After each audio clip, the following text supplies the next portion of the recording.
podcast where we highlight all positive things on and off the table. And today we have a very special guest. We have Cire, all the way from Colorado, joining us. What's up, man? Thank you for coming on screen with us.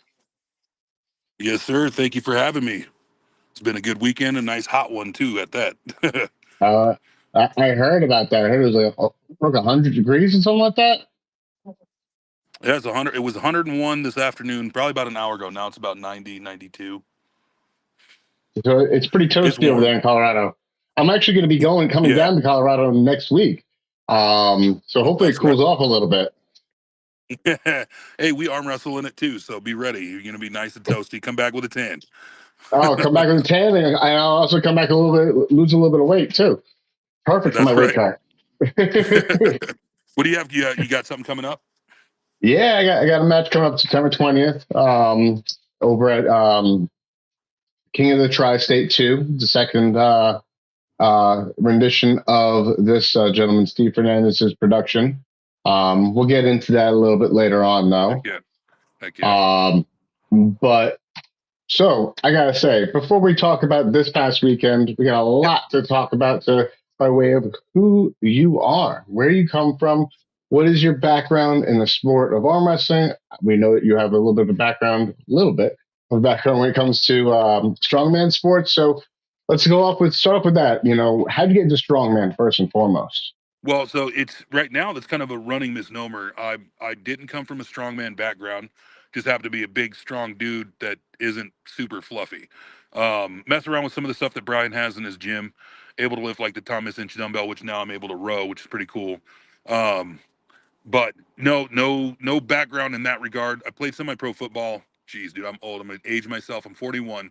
But I used to play semi-pro football about 15 years ago. So Okay. from that point on, it was just working man's muscle. I ran a flooring company, installing floors, refinishing houses, that kind of thing.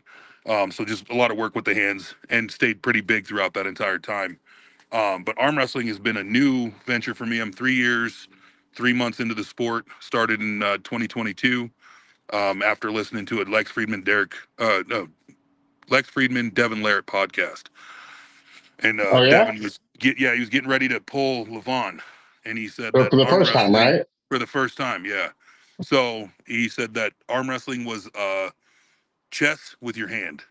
It's a chess fight with your hand. And I was like, oh, okay, I love playing chess. So I jump on Facebook. I'm looking for different groups, and I wound up linking up with Isaac Luna and Mark Metzger and Charlie Cipriani. So a couple of dudes, local guys here, really strong cats, and they were kicking my ass, man. First practice I showed up to in March, they're throwing me all over the table, and drove home shaking, could barely hold my hands up, and I was in love with it. I'm like, this is awesome. Super good adrenaline dump, great CNS firing, like just reminded me of putting in a really good time workout, with the boys playing football kind of thing. And I haven't looked back since, man. I love the sport. So and enjoying the evolution of my own game. Started doing some grip training stuff with GSI Grip Sport International. That's a more Okay. recent thing. Competed in my first event last July, or this last month, and did pretty good there on lifts that I've never trained before. So just naturally walking into a big hand, strong grip, and tied a bunch of records around the world for never doing it. So looking forward to see how that goes going forward. Kind of turned into my kryptonite in my match with Derek. Hand got so strong I wanted to hold on, and he fought me the right way there. We'll jump into that when we review the match. But so yeah, no official background in strongman, Fair just a point. big strong dude. So okay, we'll get into, I guess, how we know Brian in a few moments. But Yep, so it's because you jumped into arm wrestling in 2022, you started your own crew, right? yep. I've been we I started my team in Loveland, Colorado, and back there's a hiking trail called Devil's Backbone, and I thought that would be a dope name, so that's where the name came from, Devil's Backbone Pullers. Yes, sir. And me and my co-captain Taylor Palmer, super strong guy. Unfortunately, he moved over to Grand Junction, so he was my primary training partner.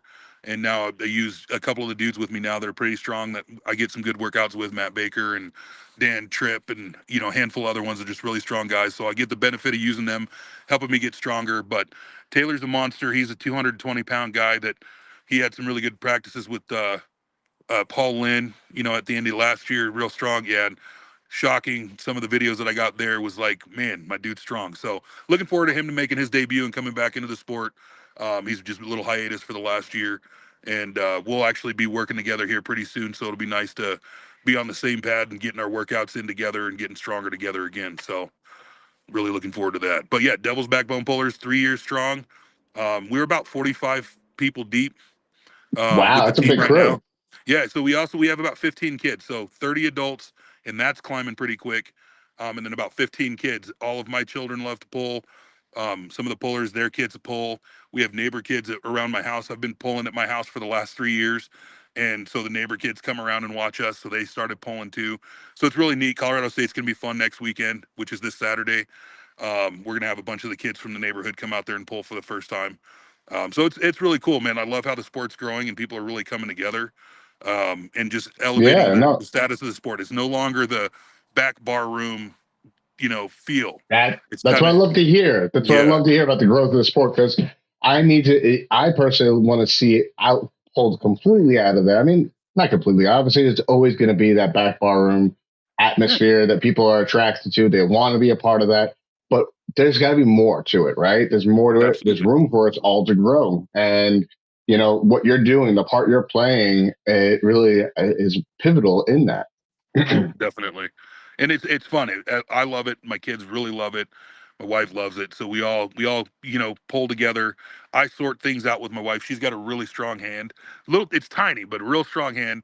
So I get to mess with her sometimes. And when she takes it seriously, she comes out on top of the tournament. She pulls that, but she's like, "No, I'm gonna hang out and get stronger." And then eventually she'll make her debut. So I'm really looking forward to that, like her reintroduction into the sport. So yeah, it's been fun. It's been real Well, fun. You know, I had the distinct pleasure of actually connecting with you on Brian Shaw's debut at King of the Table in Atlantic City. Yeah. And it was awesome to meet you. You're a really, really nice guy. And I don't know who has a smaller hand, me or your wife. 'Cause I also too have a small hand, so we had to compare. We had to compare. But how did you meet Brian Shaw? How did he get into the mix of this? So Brian kind of tested the waters. I would say about 2 years ago, they had a table at one of the strongman events, and they messed around. He and Eddie messed around, and Neil talked to him a little bit about it. But I don't think that it really gave him the bug then. That bug came when Derek Smith came out to Brian's gym and just wanted to show him a thing or two about arm wrestling. Wanted to test his own grip strength on like some of the blobs and stuff that Brian had there in the gym, and I think that's when the itch really set in for Brian. He was looking for something to transition from MMA or whatever, and being that arm wrestling is a combat sport, still gives you the same adrenaline peak, still wants your body involved, still has the same CNS firing. So Derek decided to put a team of guys together. Wes Bjornson, myself, Raul, um, who else is that? Vince, Chris Kaufman, and we all started training together there. And just as time allows, schedules change and things go in and out. So I was one of the ones fortunate enough to stay with him throughout the longest, up till about a month ago when he started working with Corey Miller, leading up into this tournament. Um, but yeah, so watching his progression was pretty awesome. Right off the bat, I think it was a month into training with him, I actually tore my bicep, full Oof. distal rupture. And well, I mean, it sucked, but at the same time, I came back stronger than I was prior to the injury. And I think that has a lot to do with Brian's know how, his ability to train his body and condition his body and let you know that the body has limits that you can push beyond. And so I was able to heal up and come back way stronger than I was before. Um, so it's been a blessing, like honestly, to Yeah. train with somebody who has that knowledge and I who's mean, willing to say, "Hey, push it a little bit harder." So with that kind of knowledge that you at your disposal, man, like the sky's the limit for you because definitely, that's crucial because you have a goal, you share with them a goal, and some people like if they don't have knowledge, they're gonna sit there and tell you, it may or may not be attainable unless you spend buku dollars for it. Yeah, fly in, this top notch physiologist or exercise physiologist or something like that. yeah, But you got somebody who understands the human body fairly well, who's put his bodies through strains that no other human has actually yeah, yeah, successfully, right? yeah, yeah, So that's pretty awesome to have that gentleman in your corner. absolutely. So okay, Now, back to you a little bit more. You've had some experiences of late, and we'll lead it up to the East vs. West event. But you had Sure. some experiences with super matches for somebody who's only been in the sport for about 2020 since 2022, right? So, Yeah. what were some of your highlight super match moments that you know, just loved the experience, the match, the build up, and even after match? I would say like even I tested myself being okay. So actually, I'll preface it this way. Um, I believe it was Zach from Through the Fingers asked me a question last night on their podcast, and the question was, how has it been learning how to arm wrestle? Or how has it been you learning how to arm wrestle when you're so strong, right? And I answered the question going, well, I developed a king's move, or I fell into these weird habits. I think that I should have answered the question this way, and it's going to help in answering the question that you just asked. It forced me to have to pull guys way stronger than I was prepared to pull. So it gave me a false sense of security because of the strength that I had already possessed going into the supermatch setting. So when it came to the tournament pulls, I've won 15 different state competitions. It, you're an amateur arm wrestler from your third to fifth year, right? All the pros will say you're still an amateur between 3 and 5 years, and even after that, you're still learning. You never understand arm wrestling completely. You always run into somebody that does something you've never seen before, or felt before, whatever. So I Yeah. immediately started jumping into super matches, and the first call out that I had was Tony Tomlinson, and Ooh. that was in 23 September of 23, and he whooped my ass. I mean, there was I. it was it was a humbling experience in a way to go, hey, bro, you're not as strong as you thought you were, right? He beat me 3-0 on both left and right, and then I pulled the tournament, and I lost to him both times in the tournament, so I took second place in the same tournament. So in that same day, I lost the dude 8 times, right? Like it was a kick in the junk. Went on Yeah, from I can there. imagine. Yeah, I was like, oh well, crap. Well, then I went on and I pulled Robert Fowler Jr. in a super match down in New Mexico, and I beat him 3-0 left, and I beat him 3-1 right. Okay. Um, After that, I pulled down in Mexico, and I got the Mexico International Super Heavyweight title. I pulled Sergio Aguilar down there. That was a Okay. hell of a grinder, and that's when I started learning setup makes a huge difference. Hmm. Um, I've got a really good hit, and I also have the King's move, right? And 2 out of the 5 matches I flashed him, and it was because I had the setup. I got the position I wanted, but when I didn't get the position I wanted, man, they were grinders, just absolute grinders. So the third one I won in a King's move where he had to foul twice, so you get the job done. Went on from there. I had a super match with um, who did I pull? I pulled Wayne Withers. That was at the Mac Underground and beat Wayne 2-1. Yep. That was April, and then I had a super match with Leroy Walker. And again, setups make a huge difference, but that was left-handed. So the super match with Leroy Walker was left-handed. Gotcha. That was a really awkward deal. He was the better man at that super match. I was too nice. Where if you win on you win on a foul or somebody else messes up, leave it at the ref's discretion. Don't be the nicer guy, kind of thing, or whatever. And that made a huge difference because we both were blimping and full of blood, and CNS was taxing, and it was just so then it turned into this really ugly double kings move center table. Like I'm not I have no problem with the kings move, none whatsoever. But when two dudes are doing it to each other, and you have Yeah. more knee contact than you do elbow to pad contact, and it just it got stupid ugly. But my hat's off to him. Leroy left-handed he's the machine. Like he's a very strong guy, and I think he'll be Yeah. a Yeah. really good left-handed puller. I think he needs to keep elevating his status there, and keep grinding there. Really good guy. And then of course that led to my most recent super match with Derek. And I don't think that I bit off more than I could chew strength wise. I definitely bit off more than I could chew IQ wise. So Yeah. super smart in the setup. I got what I wanted in the getting us to ref script because I knew it would be that throughout the rest of the match. But just kind of fell flat on the game plan after that. And of course, I've had just my whole inbox is flooded with you should have done, you should have done, you should have done. And I'm like, guys, not one of you could be in the same position and do the same thing, right? Like, so there's Yeah. that. And No, then the other thing is, if I did know that, then the outcome would have been different, right? Like, so I got my it ass just handed to me. shows, It was a learning lesson. definitely shows experience too. I mean, Yep. and not for nothing, for those who don't realize, like, I think being on the East versus West stage at the Shaw Classic, you're on a very big stage. There's a lot of pressure there. And Huge. even if you've had a few super matches under your belt, it's a challenge to compete in that environment. Uh, So somebody like Derek has that experience already and has that, he's, accustomed to that level of stress. So I gotta say, big props to you, man, for getting on there as early as you had, with the amount of experience you have under your belt. That's huge right there. So like that to me, just standing up there and running through the matches is a victory in itself yeah, because, if you didn't have the courage to do that, you wouldn't be up there, right? absolutely.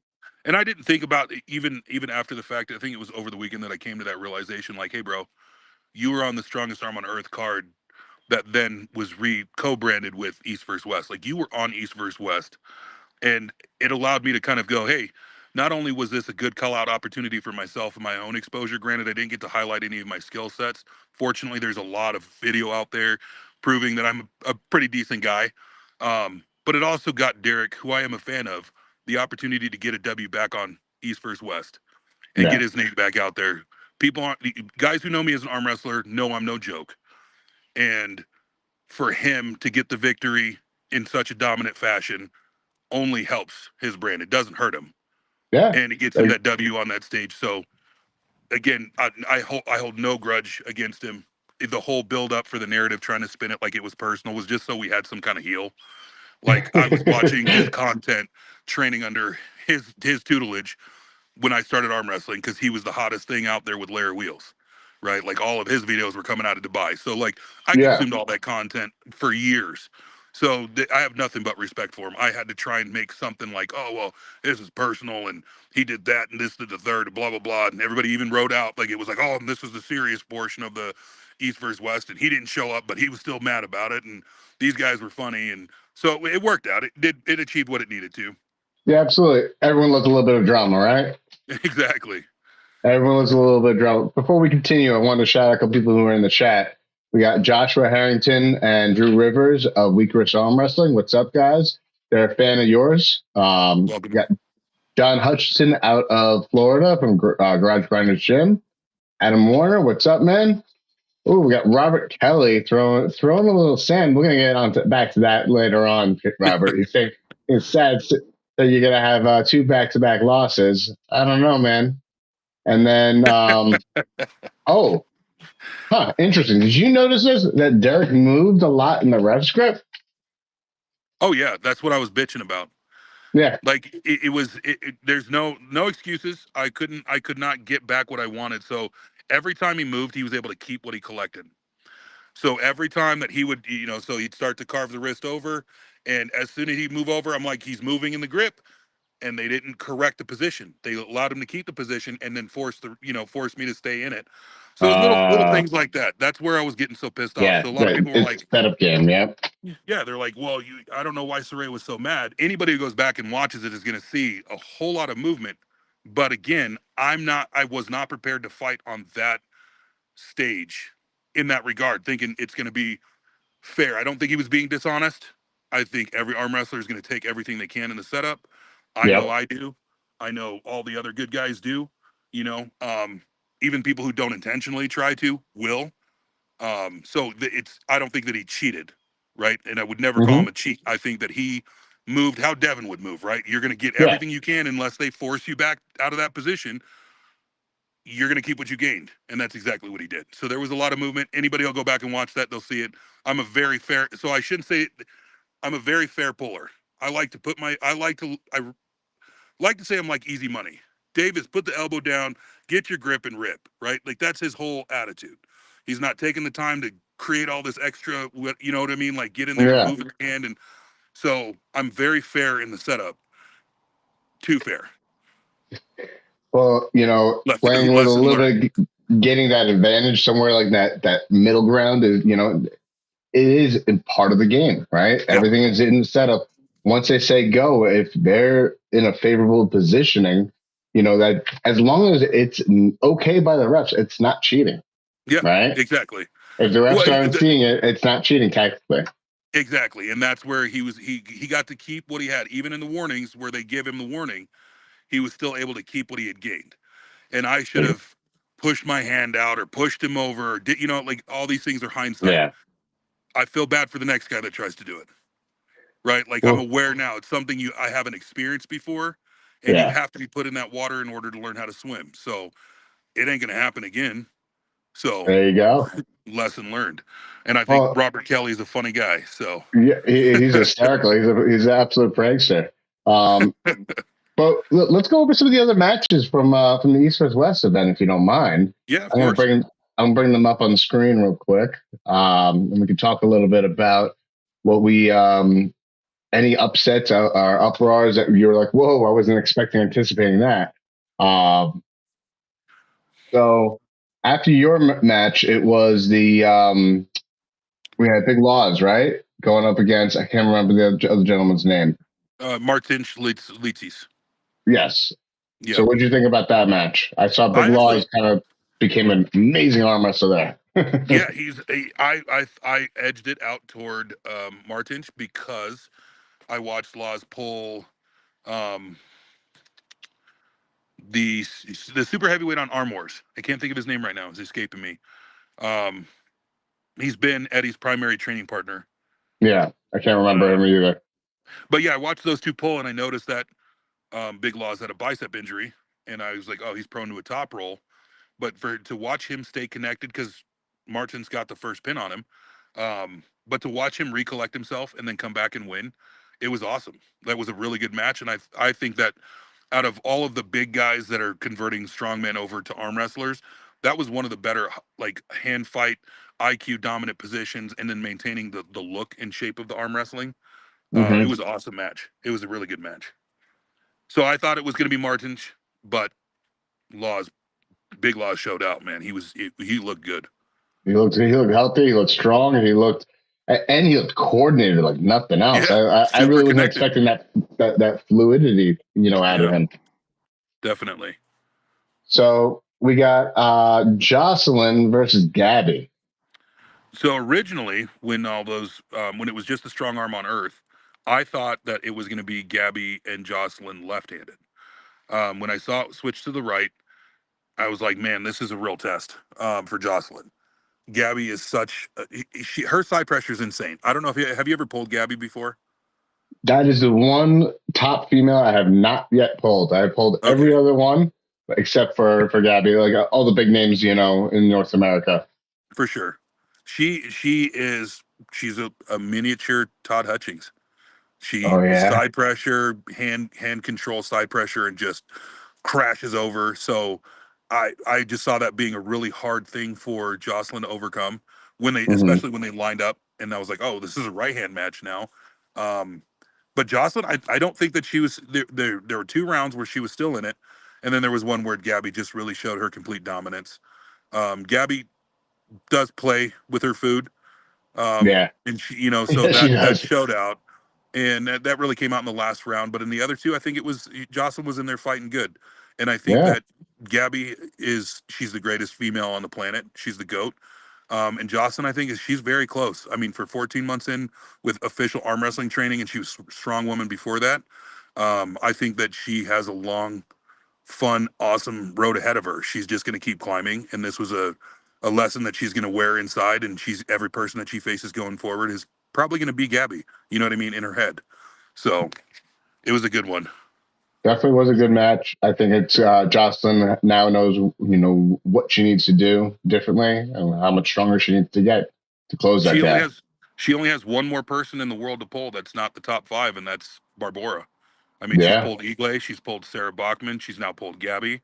So for me, if you can pull those, even when you take them as a loss, you pull all these elites. All you're doing is acquiring Getting data. better. Yeah, Yeah. exactly. And so she's gonna be Opportunities get better. 2026 is gonna be a good year for her. Just want to shout out. We got Paul Cruz in the chat. What's up? Yeah. What up, Big Paul? Big Paul Cruz, Cruise Control. Yes, Gotta sir. That's a get good see him dude. on the big stage soon, man. Heck yeah, he's a super underrated puller. He deserves to be on that stage. Oh yeah, he trains out by me. Yeah, I occasionally I actually just saw him this weekend. that's He's awesome. feeling and looking stronger and leaner than I've ever felt him before. So I look forward to seeing what he does at the table. Poor next guy. For the next guy, I feel bad for him because he's going to steamroll him right over like a Mack truck. Hell yeah. Uh, then the next one, that one surprised me. I'm not gonna The lie. The Rickard. next one, Pablo and Rickard Yep. Borman. I was completely floored by Rickard because I really thought Pablo had this one in the bag. I really gave him all the credentials of being able to run through it, just with experience. And boy, was I wrong. Yeah. I I mean, mean, the injury really set that apart. yeah, It was a great match. I thought it would be very close. I figured it would go to the hill, a 2-2-3-3-2 kind of situation to either one of them. I wasn't giving them anybody. Between the two of them, I wasn't giving one a 3-0 at all. I knew it was going to be a dogfight. Um, I got to pull with Pablo down in Texas, and he was feeling good. He'd slowly been getting his right going again. I think he was a little too quick to get it on the table. Um, Left-handed, it would have been a completely different story. Like it would have been baby on the other side of the table. Rickard is awesome, very strong right hand. We pulled left. That was yeah, that was a great match. Pablo's going to recover. He's going to come back stronger. I get stronger to than work out ever. with Yeah, him. Yep, I'll get to work out with him here in a month or two. Hang out in Milwaukee with him and train with him. Um, but yeah, super awesome match. It's a shame we didn't get to see it all the way through just because of that yeah. injury. But I mean, when you're that strong and you can force an injury, you can't take anything away from Rickard. He was awesome. Very good No, puller. definitely not. Listen, two things about Rickard that I want to say. One, keep going, young man. You're strong as all hell. That was an amazing display of just overwhelming strength.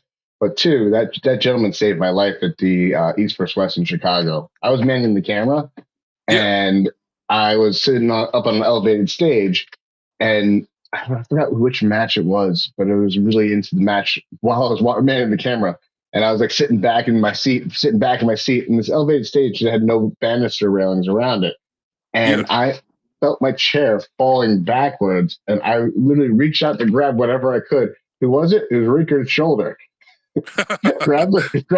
Talk about like what a good tall dude, strong dude. I felt like a freaking tree trunk that I was grabbing a hold of. Yeah. It saved my own life. Like, so thank you, That's man. I awesome. appreciate you saved my life. And I look forward to seeing you succeed in the sport of arm wrestling, man. He absolutely will. He's a good 22 years old. He was out of the people, and this isn't to take anything away from anybody else.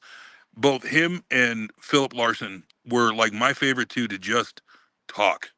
The Hmm. just really good guys, down to earth, super humble. Don't think they realize how much potential they have, or maybe they know their potential, and that's why they are where they are. Regardless, Yeah. just two really good dudes that I'm going to be cheering on, regardless of where they are, unless I ever have the opportunity to face them. Like they just really, really good freaking dudes. So, cheers, Rickard, and the next match is Philip Larson and Yeah. Matt Mask. Yeah. It was a perfect segue, man. Like we planned Right? this ourselves, right? Yeah. Weird. But I was floored actually by how dominant Phil was. That Yeah. was that was impressive. I know he's got a match upcoming actually against Wayne Withers, Yep.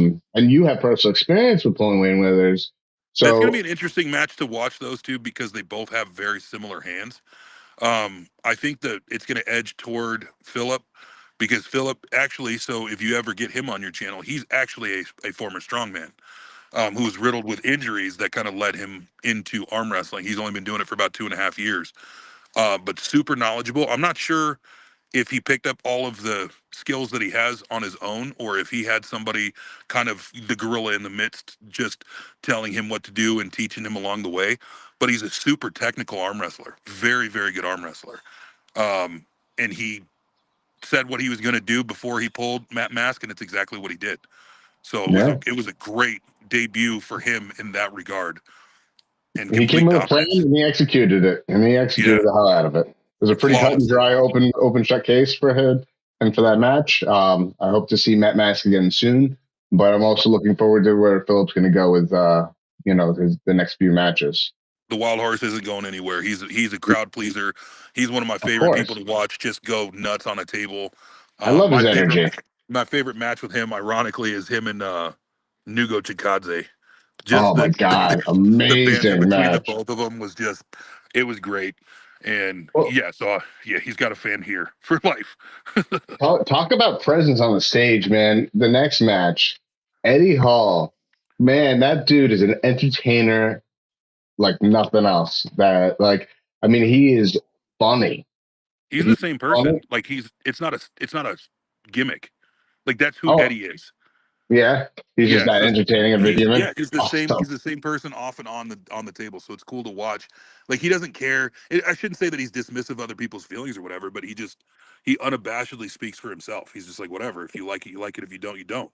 So Yeah. he's talking crap and he means it in the nicest way possible, but with a big fu at the same time. Like he's so awesome. I got to pull with him in the back too. That was great. Eddie was awesome. I actually had that leaning toward Oburst as well. Same as Martin and Lawrence, Big Laws. I thought that Yeah. Oburst was going to come in and surprise Eddie, which he did the first round, but then the second he held on too long Yeah. He and held wound on up too long. aggravating an injury. So Yeah. he's going to be one that's going to make huge waves. He is absolutely in love with the sport. He was back there. Everybody was back there just joshing with him. And he just, his attitude about it is like, this is the next step for me. Like, I absolutely love this. And we were talking, he was really upset that he couldn't hang out with his kids at this event. And my son happened to be my corner man.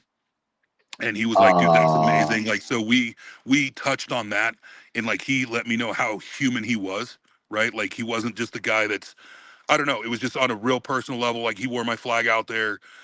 Just super cool freaking dude.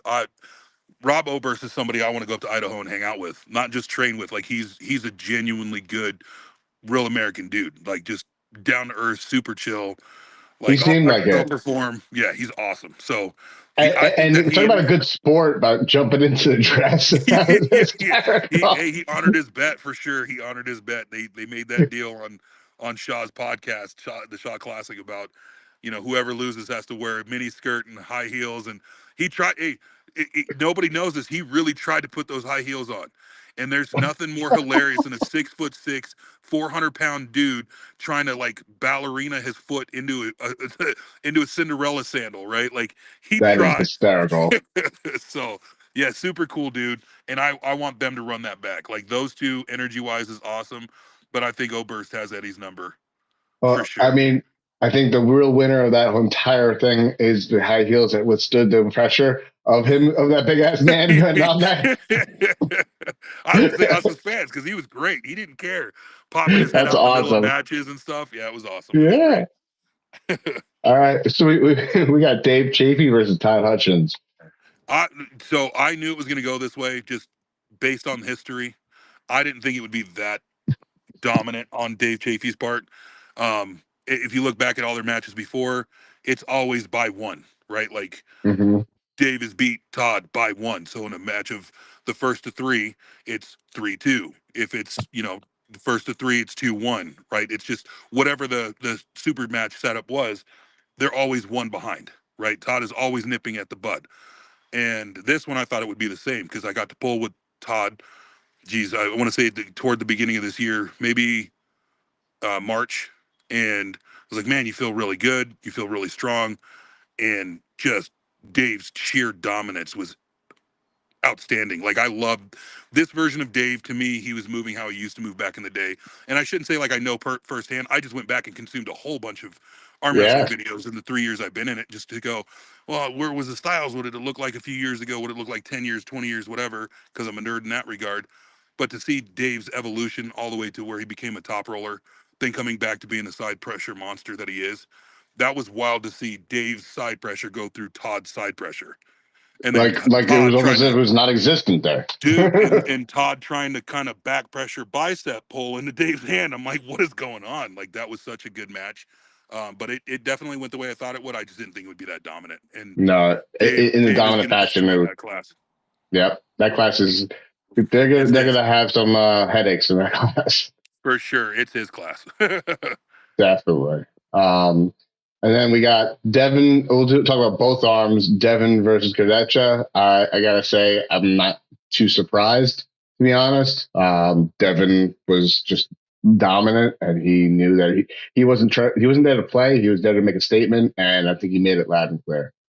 I definitely agree with that assessment. I thought that Kurdecha would have taken the time to get stronger in the lane where he was actually beating Devin left-handed the last time, Hmm. and he didn't focus on getting to that position. He just focused on getting stronger. Like Kurdecha looked bigger than he did in Chicago, Yeah, which is insane to say, but he didn't apply it, and I think that actually worked against him. He was too big. He crowded way too much. But right hand, we knew what it was going to be, yeah. and at one point I was like, oh, it's actually a closer match than what I thought. And Devin just kind of hanging out. Where when he hit and Alex stopped him, I was like, oh, okay, we actually have a nope. And then Devin just cruises through him like he's not even there. Then flash pins him. Sorry, got the neighbors riding. That's all good.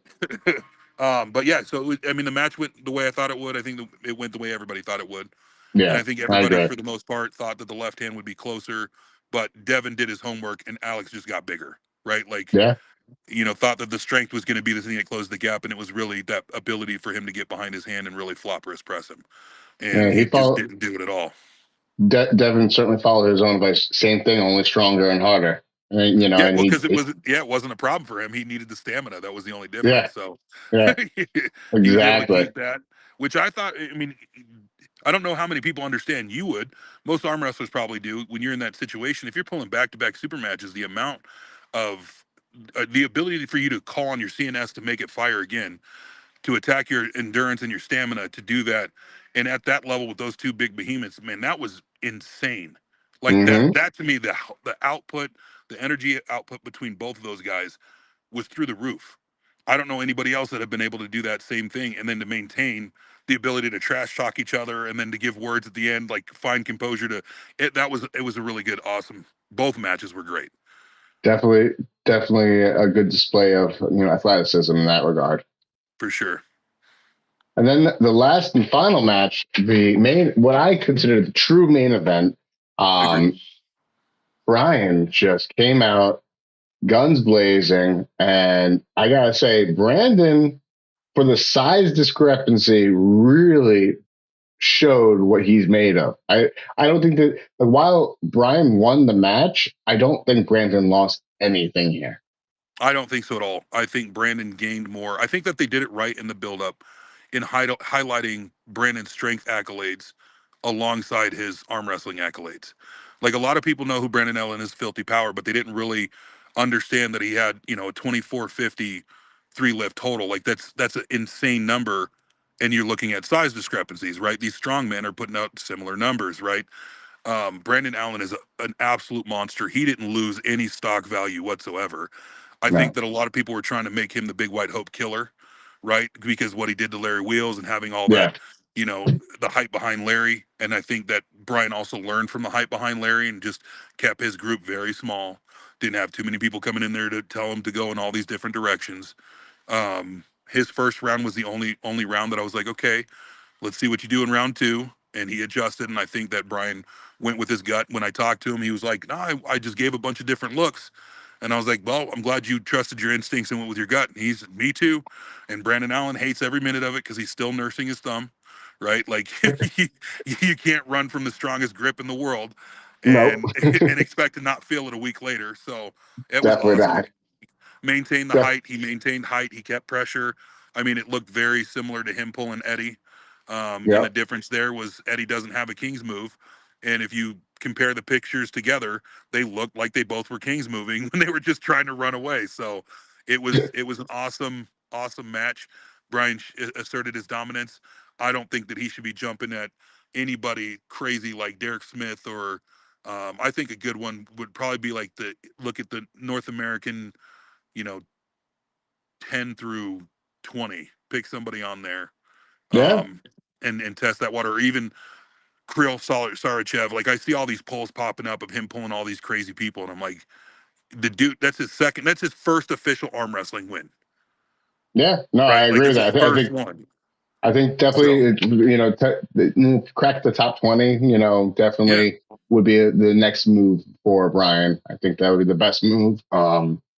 I think he's ready for it. I think with a little bit, obviously with a little bit of training, a little bit of recovery, because we all know what that does to our body, that kind of match, because he did put some brakes on him, right? Brandon did put some brakes on him, and it was not an easy way for him to win in any way or form. yeah, So, not at all.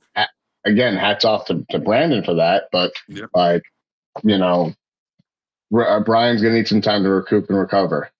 for sure. And I mean, it would be great to see him pull before the end of the year.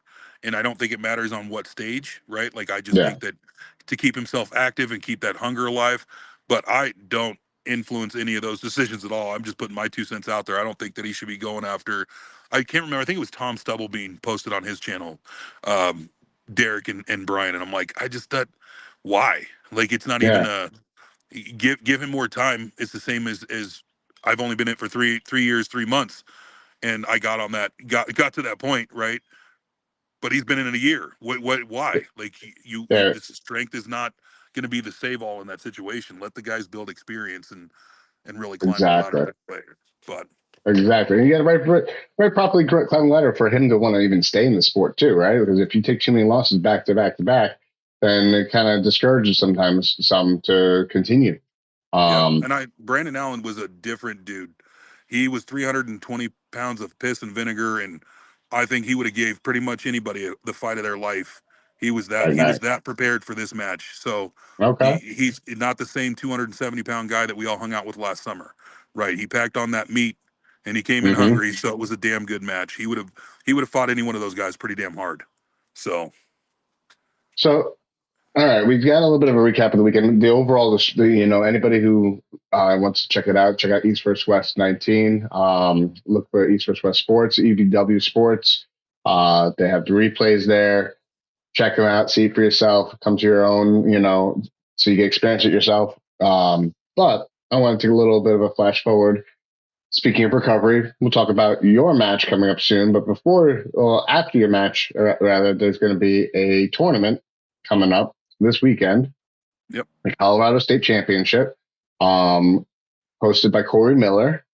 He's doing the Airs ranking system, rating system entry.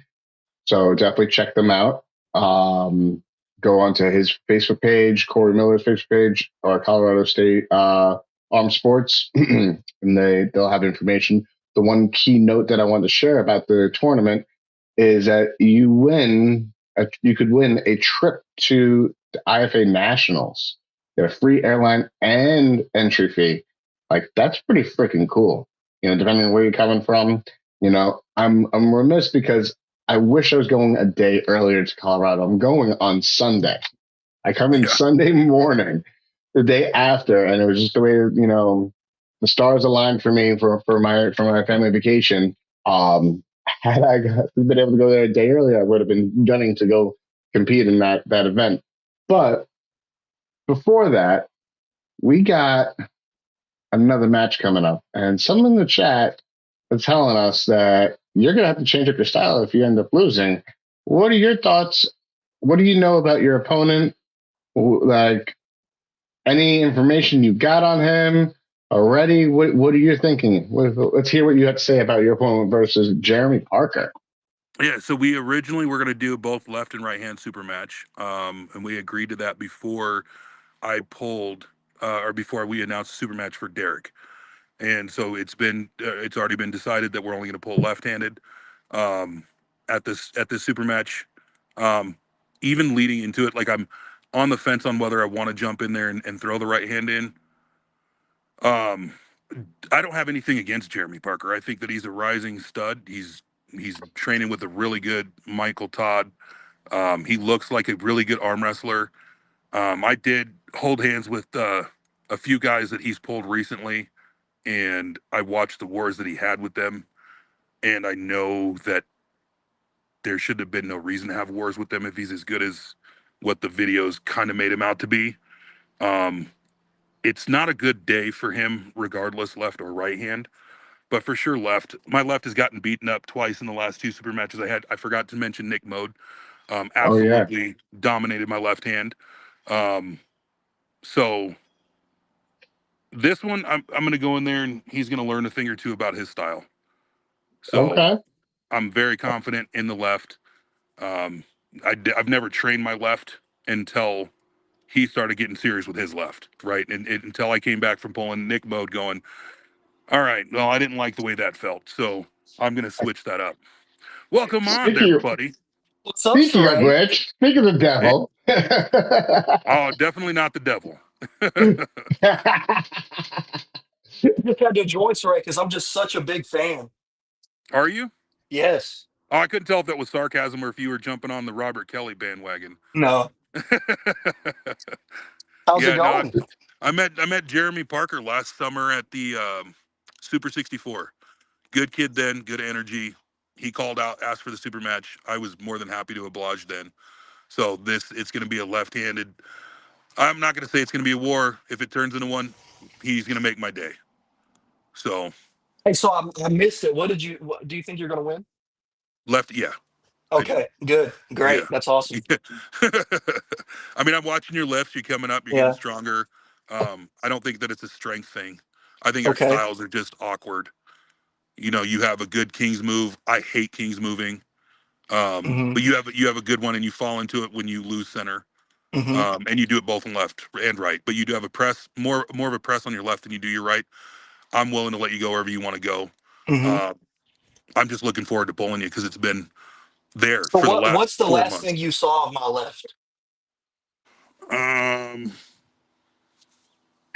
was that May? You pulled in May Ooh. because you've stayed away from pulling outside of the training videos you've been posting. I think it was Hmm. May. So we'll rewind. How Jeremy Parker? How long you been pulling for, man? Less than Saray. So I think Oh, April 1st, 23. okay, Okay, So about a year behind. yeah, I gotcha. think All I'm going to right, win. So and I see you What's wearing a that? Monster Factory. I said, yeah, he has more experience, and nobody knows who I am, so it's okay. But I think I'm going to win. Fair. If you That's didn't fair. think That's you would, then you wouldn't be pulling. I wouldn't have. Yeah, exactly. It Yeah, wouldn't be no straight. fun. It wouldn't be exactly. You fun wouldn't throw yourself into the if wolves, right? Yeah, yeah. yeah, hundred If I percent. was going to show up and be like, oh, this dude's going to kill me. What's the point of that? Right. What are you weighing right now, bub? Like 290, Okay. And you're how tall? 6'2". Oh, we're the same then. Yeah. Yeah, I'm just a little guy. I have one question, sorry. Yeah, So is your left better than your right? Because I've heard that from a lot of people. my left is way more technical than my right. Okay. My right has way more horsepower. They're not even close. Okay. Where do you think your left is in North America? After Friday night, it's pretty fucking high. I hope it is. Uh, That's good. it's pretty. I mean, that'll speak for itself with the guys that I got to pull there. Some of the videos are starting to come out now. Yeah, Good. yeah. I love this. I love that you're so hungry. Like Oh, I am. I can see it. I can feel it coming through the screen. Good. Hell Like yeah. it's amazing. Eager. You got some eagerness there, kid. I So, love it. so I see you wearing a Monster Factory shirt. Is that where you Yeah. train out of? You know, I know a guy. Yeah, I trained there.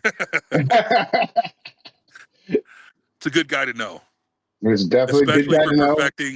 perfecting a king's move. That's a really good guy to know. I don't think I'm going to have to Kings move you. You're right. I don't think you'll get there quick enough. Okay. I have no hit on the Damn. left. I don't lie. I don't lie. I don't have any hit on the left. I'm just really fucking strong. Good. So I'm real slow, and I'm actually real weak.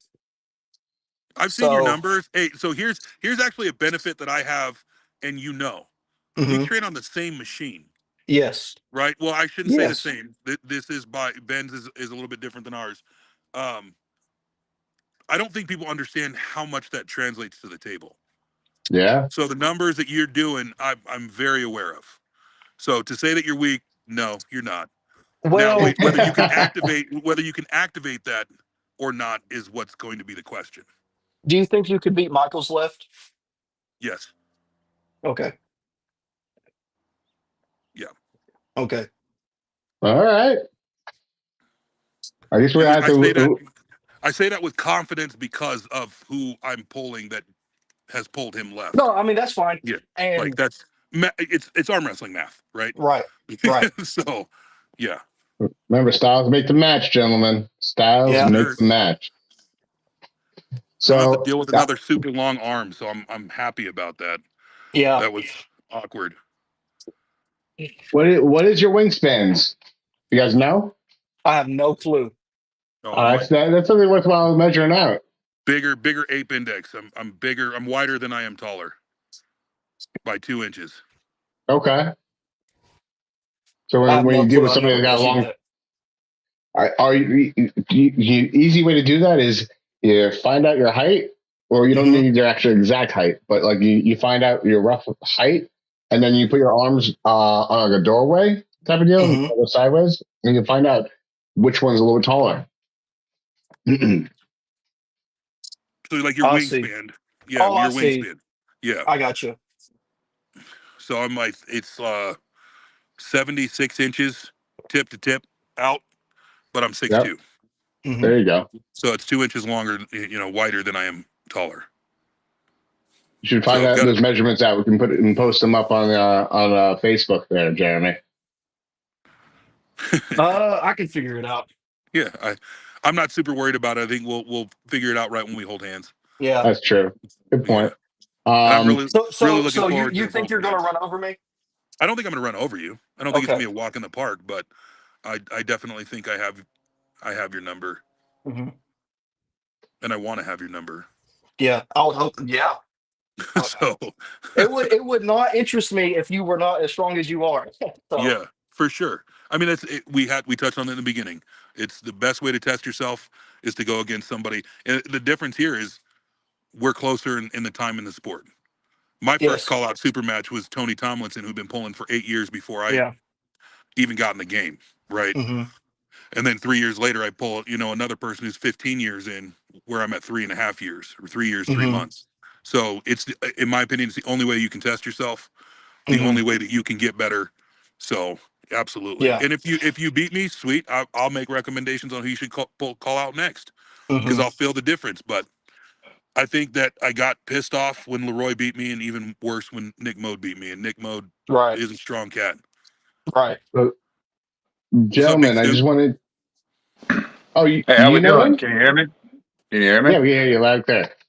What's up, sir? We met in Atlantic City. I bought you a Yes, sir. $23 drink. Yes, you did. How you I doing? appreciate you. Good. How you doing?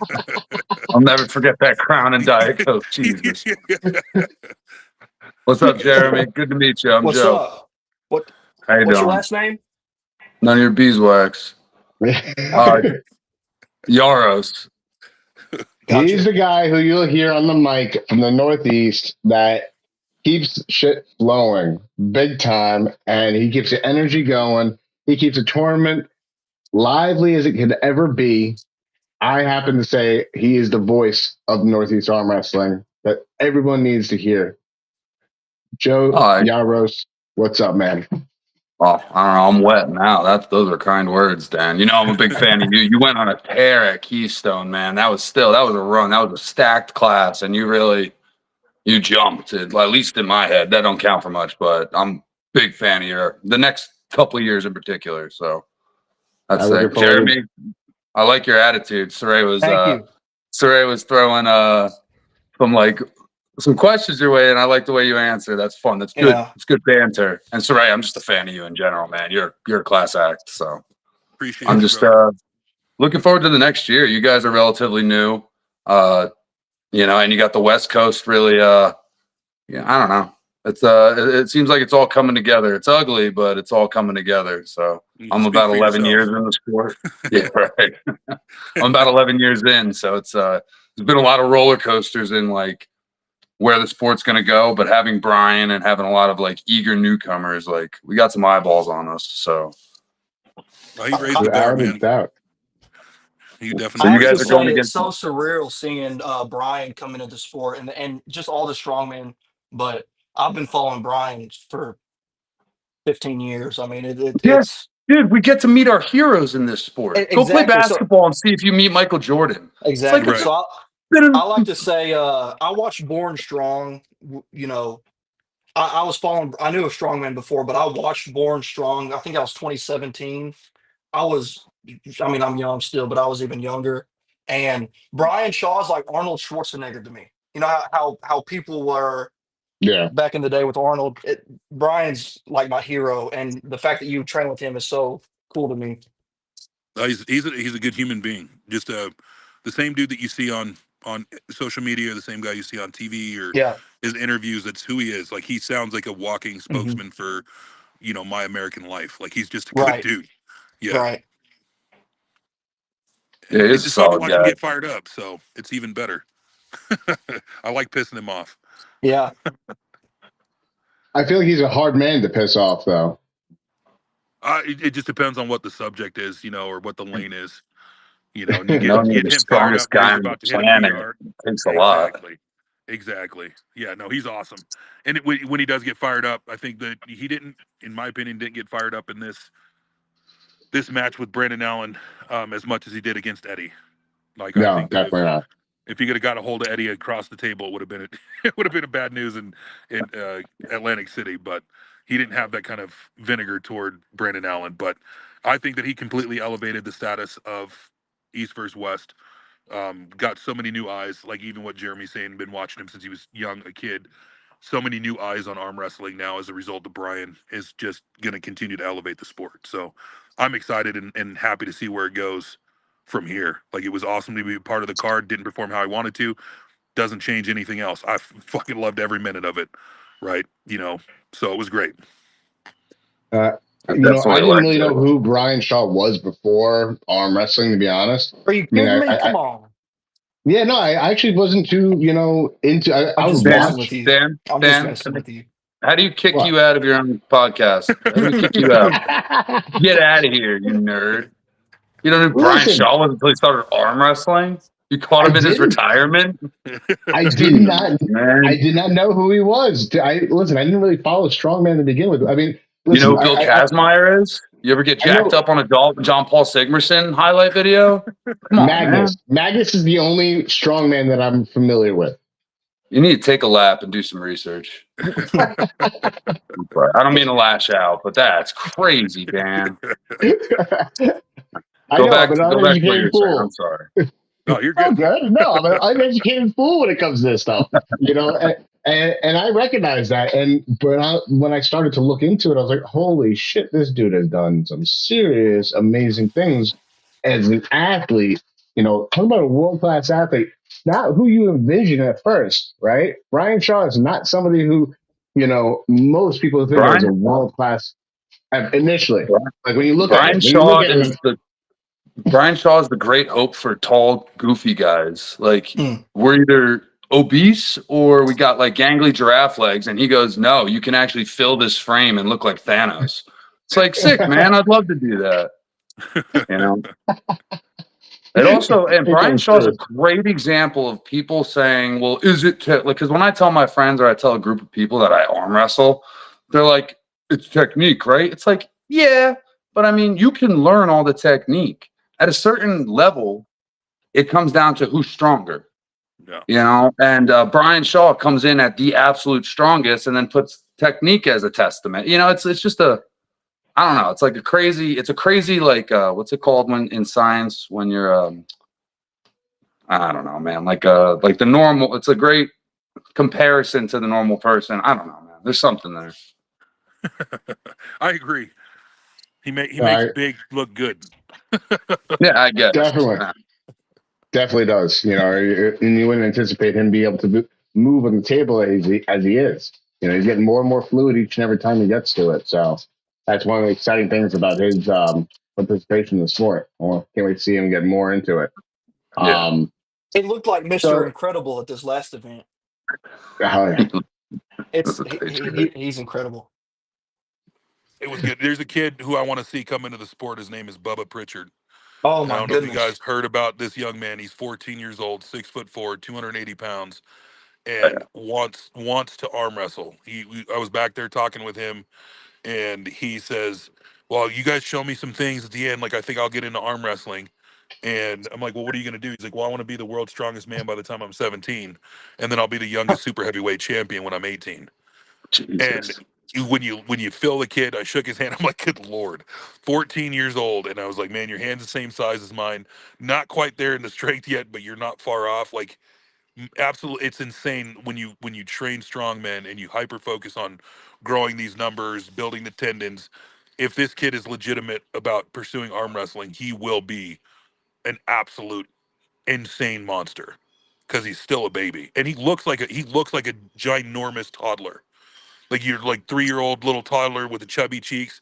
Like that's his head with this massive, like huge body attached to it. And he's loves arm wrestling. He was scaring Devin, which was hilarious. They were working together. And Devin was like, this is not normal. I don't want to hold your hand anymore. Like, That's I saw awesome. a picture of him. I followed him for a couple years, but I haven't really kept up with strongman as much since I got into arm wrestling. yeah, I saw a picture of him and some of the strongman competitors at the event, and I'm like, whoa. yeah. 14 years old, the kid is like Yeah, looking down at me.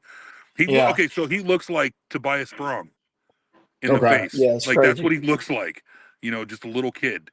But that kid is going to be an absolute unit. His dad's huge, enormous. Yeah, But he's going to be and he's serious about arm They're freaks wrestling of and making nature himself out very there. strong. They're Yeah, freaks of nature out there that, and they see, hey, this is something I can be good at.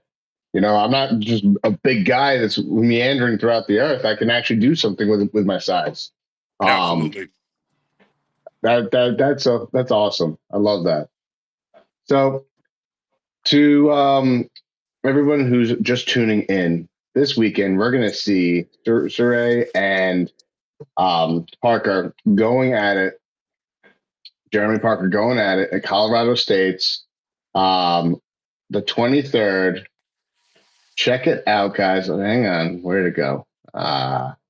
There goes my professionalism. Joe's going to kill me now. No, do There we you, go. boo? There we go. You look great. It's 2025 Colorado State. It's going to be the 23rd, hosted by number 38. Definitely check it out, guys. I like the air system brackets that they're doing by way of, what they classify for the pros, the amateurs, and the novice. You got to be a certain number on the air system. Listen, all that means is get more active, get more wins, and you'll get to compete in the pros with the pros. I like that idea. You get to compete against guys that you're pretty much on par with. And as long as you're as active as the next guy, then you're going to see who's the better man. And that's going to truthfully give you a better feel as to who's going to win that match. I got a question for you both, and this is not throwing any shade toward Corey. Yeah. Do you guys genuinely think that the Airs rating system is beneficial for new pullers? This kind of coincides with the question you asked me earlier about being strong coming into arm wrestling. If Mm-hmm. you're just strong and you're beating people because you're strong, but you don't have technique, you're automatically going into deep water. Somebody can have technique that can't beat your strength, and you're getting numbers and you're winning that way, and you quickly move into this pro status category where then you get a hold of somebody like, say, Jeremy Parker, who's just super fast and strong, or you get a perfect example would be all the arm break situations aren't arm break positions from pros. They're from rookies, Yeah, always. right? But that rookie, the numbers climb too quick, so that you can only pull the tiered class that you're allowed to pull. I think there's multiple factors in that, and it's also got to be like the tournament promoters know the locals. The area system in my head, and I don't mean to just come in with it, is like a lot of guys like to collect medals. Yeah, They really do, and you got guys that are 10 years in the sport showing up and signing up for amateur and semi-pro, knowing damn well that they're pro. They're just not top 3 pro. So sure. they show up, they sign up for 10 classes, they collect a whole bunch of golds and silvers, send pictures to whoever the hell they were trying to get laid that weekend with, and then they move on. And we're trying Yeah, to get rid of that. So it's there Yeah. to protect the rookies, and the rookies can grow together. But if you have a guy like Logan Bittinger. I mean, this kid has been on a tear in the last 18 months, and to call that guy a newcomer when he's on the tear that he is there's exceptions, and it's up to on both ends. There's exceptions for a rookie just taking off, and you don't want to stop his momentum, or there's the exception that okay, we see that this guy has got some wins just on strength. There's a real technical heavyweight or middleweight coming in. That more seasoned veteran, it's more his responsibility as the opponent, instead of winning at all costs, to beat him safely, I guess you can say. Sure. Or control the match. Yeah. If they're aware. Yeah. So there's a lot of human factor in that point. I've got a lot of guys on my team, that just elevated quickly because they travel more. They're pulling amateur tournaments and they're getting wins, but then they're already rated at 1550 plus. And I'm like, This guy's been pulling since March, right? Like, I know he's a rookie. I can feel him out, but he's already too high to pull tier 3 or tier 2, right? Like, so that's what I was asking about, like, why I was asking that question. Just because, like, for me, it's like, I don't want to see somebody get injured. I want to see them grow and gain knowledge appropriately. And in a situation like mine, very similar, I went from being an amateur to being pro because I was too fucking strong. Look at your hand. Yeah, exactly. Right. I'm not complaining per se. No, I hear other guys. Like, it's just. Yeah. No, I know, I hear you. But if he's under your thing, training, this little baby hand that Jeremy's gonna hold, the little tiny thing. Hey, it's my line. I got the little hand. I know. I took it from you. It's all good. I'm pretty cynical about the whole injury thing. You get injured in arm wrestling, it's kind of your own fault. I mean, good coaching, good technique. I did one amateur tournament and then I went pro. Yeah. I jumped right into those deep waters, and I was a big boy back then. I was about 290, 295 in my first tournament, and I lived with those super heavyweights, and I sat on my tricep and I ate that pain inside. I heard some pops and I heard some cracks, and I kept coming back, Yeah. Like, there's a way to lose pretty, lose safely. I got my ass kicked by Rick Heidelbrick. I forget his name. Don't butcher me. But, I lost pretty. I lost in the ugliest position ever. I know how to lose. You can know how to lose. I don't know. Sure. So, and that comes like to what my point to your question before. I think that if you have a training team that works with you, that knows, that has enough experience to sit there and coach you and say, hey, listen, you're too strong for your colleagues or your cohorts or people that you join the sport with. You're just too strong. We need to get you to another crew or get you to a pro that can actually help guide you and train you as to what to expect at that pro level. So in that way, you're not.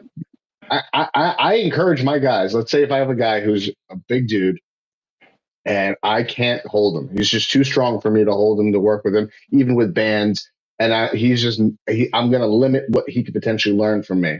I'm going to seek out somebody as a pro myself. I'm going to seek out somebody who can give him what he needs to get him to that level so he can compete at that level comfortably and safely as well, so that he can learn what to expect. Hey, this is the kind of power you're going to deal with. This is the kind of technical you need to get better at. You're going to probably take a couple losses your first rounds, because I'd rather see you lose and come back whole than try to, ego pull and come back broken. I rather encourage somebody's growth in that regard. So I know it's not necessarily everyone's stance, and I think that's the beautiful thing about the sport is everyone has a different way in how they grow it and how they can grow individuals in it.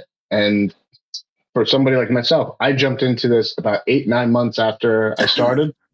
I did that, win 3 amateur divisions and then jump up to pro.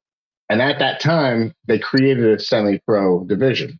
And I was told that semi-pro division was created for pullers like myself, who was dominating the amateur division, but wasn't quite ready for the pros. And I'm like, why would I do that? I want to take the lickings. I need to know where I'm weak and where I need to get stronger, because that's going to motivate me personally that much more.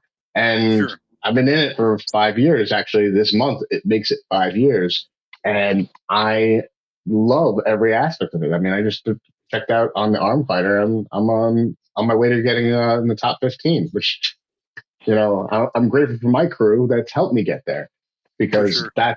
that's exactly what I think is needed, from my experience. And that's just Yeah, mine. you're very right on that. I think when I first started, I was too strong for my own good, and the people I was practicing with and competing against, I didn't need technique to win. And my very first pro tournament, I beat number three, number four ranked in the state, and number two was Michael Todd, left-handed. Um, so it was just pure ignorant strength where I could just win. And not until I started practicing with Michael, where I actually had to start thinking about my technique and what I was doing on the table. I Even the people I meet that are new in the sport, I tell them do not be the best person at your practice, Yeah, amen to that. because you will develop habits, and you won't have an accurate feeling of the sport to progress yourself. I got way better when I started practicing with Michael, not because of Yeah. anything other than I got a more realistic feeling, and my technique got way better very Well, you quick. got Yeah. into the IQ of everything. You got into that Yes, intuition instead of it Well, you yes, got being just somebody the beating you up muscle. all day. That's a good yeah. thing. To Dan's point, there's something absolutely mentally in the you that you get from the mental drive of going 5.5 hours to a tournament, gassed up, telling your friends you're going up, geared, just ready, and then you get there and you go 0-4, and then you drive 5.5 hours back. You can't move your arms. They ask you how it went. Oh, was it at least a fight? And you don't know how to explain in a good way. Like, no, it was less than a second. Yeah. All four. Thank you for asking. I am so Total glad I've Like, time. never had Yeah. that experience, and I Yeah. hope I never no, have you it. need it, Jeremy. You need it. You You need need it. it. You You need smile it. too much. It will grow some callus on those hands. It'll grow some callus on the soul. It is crucial to have that kind of humbling experience that Joe's talking Nobody's getting in the car with you for 5 hours driving to a tournament. It's all alone. You're by yourself. It's Mhm. awful. You need it, man. Yeah. I'm telling you. No, I got my ass kicked by some tournaments, and that was a fun ride home. By Dustin. Yeah, Yeah, it's a strong kid. yeah. No, he is very strong. Yeah. I'd like to see you and him pull right hand, We pulled in Texas. like practice. Yeah, just we were all after pulling. Yeah, Yeah, we got up there. I got to film a little bit. yeah. Very strong guy. Good top roll. Jeremy, Jeremy, do you come from what's your background in strength sports? Just was it So strongman? Was it O no, line so like originally? yeah, so I was the defensive lineman. I was going to play Division I football, but I Hey, lost my defense wins the game. Good for yes. you. Absolutely. Yeah, I played about. Oh yeah. every sport I could. I wrestled for Yeah. 15 years, coached youth wrestling. You see the I was do best you at see the football. U20 just won the worlds? No, Oh yeah, we just won worlds for under 20, our that's young good guys. because we haven't Yeah. done crap in a long time. So I was going to play football in college. Got too many concussions and I wasn't medically cleared to play football anymore. I thought I was going to do strongman. Turns out I'm not strong enough to do strongman. So I I think my deal was I've always competed as long as I can remember. Love where you're going Football, with this. baseball, basketball. I did everything, and I just had to do. I knew I had to do something to Dude, fill you're my taking time. my words. And That's awesome. Keep going. started arm wrestling, and thought I was going to sucked for like a month, and now I just kind of suck. I love that. I love You have that story, man. even more of a fan. The number I love one that. wrestling pedigree. I've been Yeah. since I was a peewee, bro. I Fucking think wrestlers are the best arm wrestlers. I agree. Wrestlers are the I best think at everything. Wrestlers are the best car salesmen. Get out of here, This is bro. true. This is true. because there's no You want to bullshit. check tape? Wait, Yeah. did we all wrestle? Did Yeah, we I all I wrestle? sound I was wrestled. a like it's a heavyweight. podcast of wrestlers. That's what we're doing. That's what Oh, we're sweet. doing. Oh, So, sweet, Ray, Yeah, I what'd sweet. you used to wrestle? wrestle. I was my high school Do your weight classes. national Do your champ, weight classes. Dan 165. first. Oh, yeah, that checks out. So, Ray. So when I started, I was 89, and I was 8 years Okay. old, and I finished as a heavyweight at 230. Checks Stayed that out. way I through mean, that, college. I could have guessed So that. What about you, what Parker? When I started in fourth grade, I had to practice with the high school because there was nobody in youth big enough for me. I mean, Oh yeah, I was only like 150 pounds, but there was no youth wrestlers that big. So yeah, I mean, I started practicing with the high school when I was in fourth grade. When I was in right ninth on. grade, competed 220, and then 10th, 11th, 12th, I was heavyweight, which is Nice 221 and man. Yeah, 285. you came in at the 220 when they introduced that. I was what do you call it? My freshman year, I played basketball. I'm like just under 6'6", Hmm. so I played basketball up until high school, Hmm. and I didn't want to run. So I was like, oh, let me wrestle. It turns out you have to run a lot for wrestling too. You run a hell of a lot Yeah, more. a lot. Yo, but the first time, like I always liked competing in team sports, but I always hated the fact that it was team sports because the other guys can let you down. Yeah. Wrestling was one-on-one. You know, it was a team Hmm. sport. If you do well as a team, you represent the room in the school, but you could succeed on your own. Got into it late, you know, and was decent at it. I was competitive. Went same as you, Jeremy. Right after high school, like I was a very good football player, but I was eating like 8,500 calories a day, but not doing two a Hmm. day practices. So I Hmm. ballooned up to like 350. Yep. Got it. I That's not a needed to bad compete weight. at. Yeah, but it was an ugly. It was an ugly 350. I looked like a refrigerator. It was bad. One that didn't work, but then I needed something to compete in. I couldn't compete in wrestling open tournaments. Took too much time. Semi-pro football was a pipe dream, and me in college did not see eye to eye at all. I Yeah. don't know if you could Yeah. tell, but there was an arm wrestling show that came out, Game of Arms. Bro, I can lift after work and do arm workouts. The best thing that ever happened to me, man. Lost 50 pounds immediately because I had something to train for. There you And go. arm wrestling's always there. That's You know, awesome. it's a good Competition fucking brings the time. best out of you. That's why I like it. Yeah, dude, it's a Absolutely. short term goal. Yeah. And That's you get to crazy. go. Sometimes you get to travel to cool places too. Like Yeah. Yeah, I saw the suburbs of Chicago. I saw Atlantic City, New Jersey again. Well, we got to Hey, get look, No, you. it's a good Listen, you, time. you can't even we got to say bring you that. to They've Puerto never been. Rico. We got to bring you up to No, Canada. no, I don't want exotic. I want the old West Virginia Travis Bajan tournaments. I want middle of Frederick, Always got Maryland. brewery, right? I want, dive bar tournaments. oh, dude, Hey, I the want ones Mike in the Holmley field back. are best. Out behind the Bro, I've barn. No, they were so good, man. Last minute outdoor tournament. Next thing you know, you're in a top 20 freaking tournament because everyone was off that weekend and the prize was $100, and that was huge 10 years ago. Yeah. I Arm kind of wish wrestling's I found the beautiful. sport that like where Jeremy's at. That's that young, right? Never thought about the sport in that regard, and just hitting it at that age, or even seeing these kids that are hitting it earlier, like all my kids arm wrestle and stuff. So like, I like that it's not. It's changing the perception of it being a bar room uh, Yeah. I activity think to this being a main stage type deal. I think that's I what the miss it. Eastern athletes have on us is they start doing it when they're kids, just like we're playing football and stuff. Yep. Yeah, Yeah. it's part of the culture. There's, It's part of the culture. Real Yep. quick, there's not gentlemen. a lot of focus on strength sports in the US as much as there should be. I mean, there's something primal about like just like any version of combat, and I guess arm wrestling can get lumped into that. Hmm. And like we see it. I mean, obviously we see it, and we like our circles see it, but there's just something. I don't Getting know, people to man. buy in. We got to change their Yeah, perspective to live in our Yeah, we got to perception. change it. Yep. Real quick, you gotta gentlemen. I just invite want to them. shout out the guys in the chat real quick. We got Tim Talmadge. What's up, man? Good to see you. Thank you for joining. Dung Tai. What's up? We got Matt Baker. What's up, man? And Dung actually has a message for you, sir. Hey, what's Um, up? What does Dung say? you will be better, bro. You got the heart and mind of a champion. Thank you very much, sir. I appreciate that. That got some fans in the chat there, man. All respect and uh, love. Big Tim, how you doing, bud?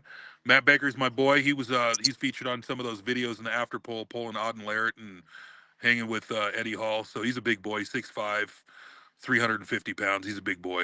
And he's coming Yeah, up that's too. fair too. Yeah. That's big. That's big on Go all for it. scales. I No, would we're love to not. see the sport kind of represent how it does in wrestling, the same breakdown. If you build teams together and you make teams go against each other, you have each weight class, left and right, and you do that same Well, that'd be thing. so cool. I think it would We've just been be a talking about new doing that in outlook. Arkansas. Yeah, it's awesome. They That I would be think great. so Arkansas They had that. When I got into arm wrestling, they had a version of that on ESPNU where colleges went up against each other, and you had like Seton Hall versus Rutgers, and I believe Jim Bryan.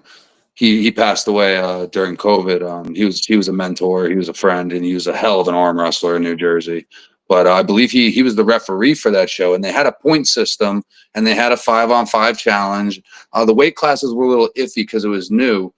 But I like that idea because you could bump weight classes, you could take forfeits, you could have a point system if it's a shutout, similar to a pin. You know, That's that's a lot actually of what moving parts. TAWF is, Team Arm Wrestling Federation, that Jason Constantini is working on. That would be amazing. That would be They so. actually I'd get have some. behind that in a heartbeat. They had something like that. Montreal versus Toronto.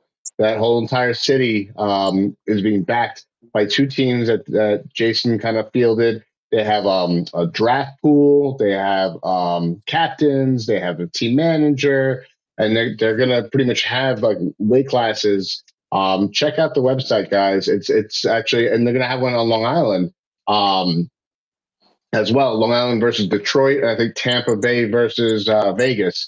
And as it grows, they'll have more teams. But they're pretty much trying to take like the NFL kind of concept and have a city-driven team, which is really like That, exactly what you're that's talking awesome. about. That's awesome. Yeah, I'm buying it because the faster we try things, the faster we can work out the kinks. Even if it doesn't work, you know, we'll know why. Mhm. I like these Well, ideas. so this is gonna be the third installment of it that they're Yeah. gonna be doing. It's actually they partnered with Fight TV Network, so it's going to be Oh, that's good. broadcasted October 11th. Definitely check it out. As we get closer, you'll be seeing me promoting it a little bit more. Yeah. All right. I'll keep But my eye open. No, because we have hit these circles pretty random. We did not have a conversation about any of this stuff before getting on here. So that's awesome that we're feeding right into it, man. Like I think that would be amazing. So I'm definitely going to check that out. yeah, no, it's Yeah. exciting times. Yeah. Where are you at again? Where are you at, Jeremy? You in California? No, I'm in Arkansas. Arkansas. Oh yeah, that's Yeah, right. That's where I Todd train lives. with That's right. Michael Todd. He's a That's country right. boy. That's right. And Daniel, where are you at again? Long Island. That's right, Strong Island. And Saray, you're in Colorado. Yes, Yeah, no, sir. just like even the spread of this podcast, if we all have like-minded ideas, and you know, it's all good things. I'm just really excited that this sport is like really has its eyeballs on it again. You know, especially thanks to the strongman universe. I have a question about that, Saray. I'm curious. So, like, you deadlifting, you're wearing straps, deadlifting heavy weight. When you put the arm wrestling strap on, is there any similarity to as if you're pulling like 800 Dude, pounds? I'm not the same person in the strap outside of the strap. No, for sure, for Wait, sure. yeah, But wait. And it's just no, it's the connection. It's not just when you put the strap on, it's like saying, okay, now it's go time. yeah, So the guys that are in strongman, they're gonna have that same affiliation. Brian wants the strap all the time, yeah, but it's because when the strap goes around the wrist, he feels like he's about to pick up an extremely heavy load and he's gonna go fucking nuts. He says himself that his adrenaline starts to just take off, and he's not trying to. Like your nice. body gets that connection, so it's the same way. Like if I can arm wrestle, I'm a firm with Devin on this. If you want to put the strap on, we will stay in the fucking strap the whole time, no questions asked. I will live there, No but way. nobody Out of wants the to. strap. I Yeah, don't want any part of the strap these days. well, and I'm a hand Bro, dominant arm wrestler, so those two together for me, I'm please all day. good, good. No, I was curious about it because, like, you know, a lot of guys are coming over from like either powerlifting or strongman, and I'm like, geez, I was pretty decent in the strap. I got nothing for you freaking animals these days, man. I Yeah, gotta get tricky. I gotta win on fouls. I gotta like insult them. kick him in It's the lung rough. under the table. Yeah, No, no, it's nothing cheap. All words, all words. Stomp I on don't that hit. big toe.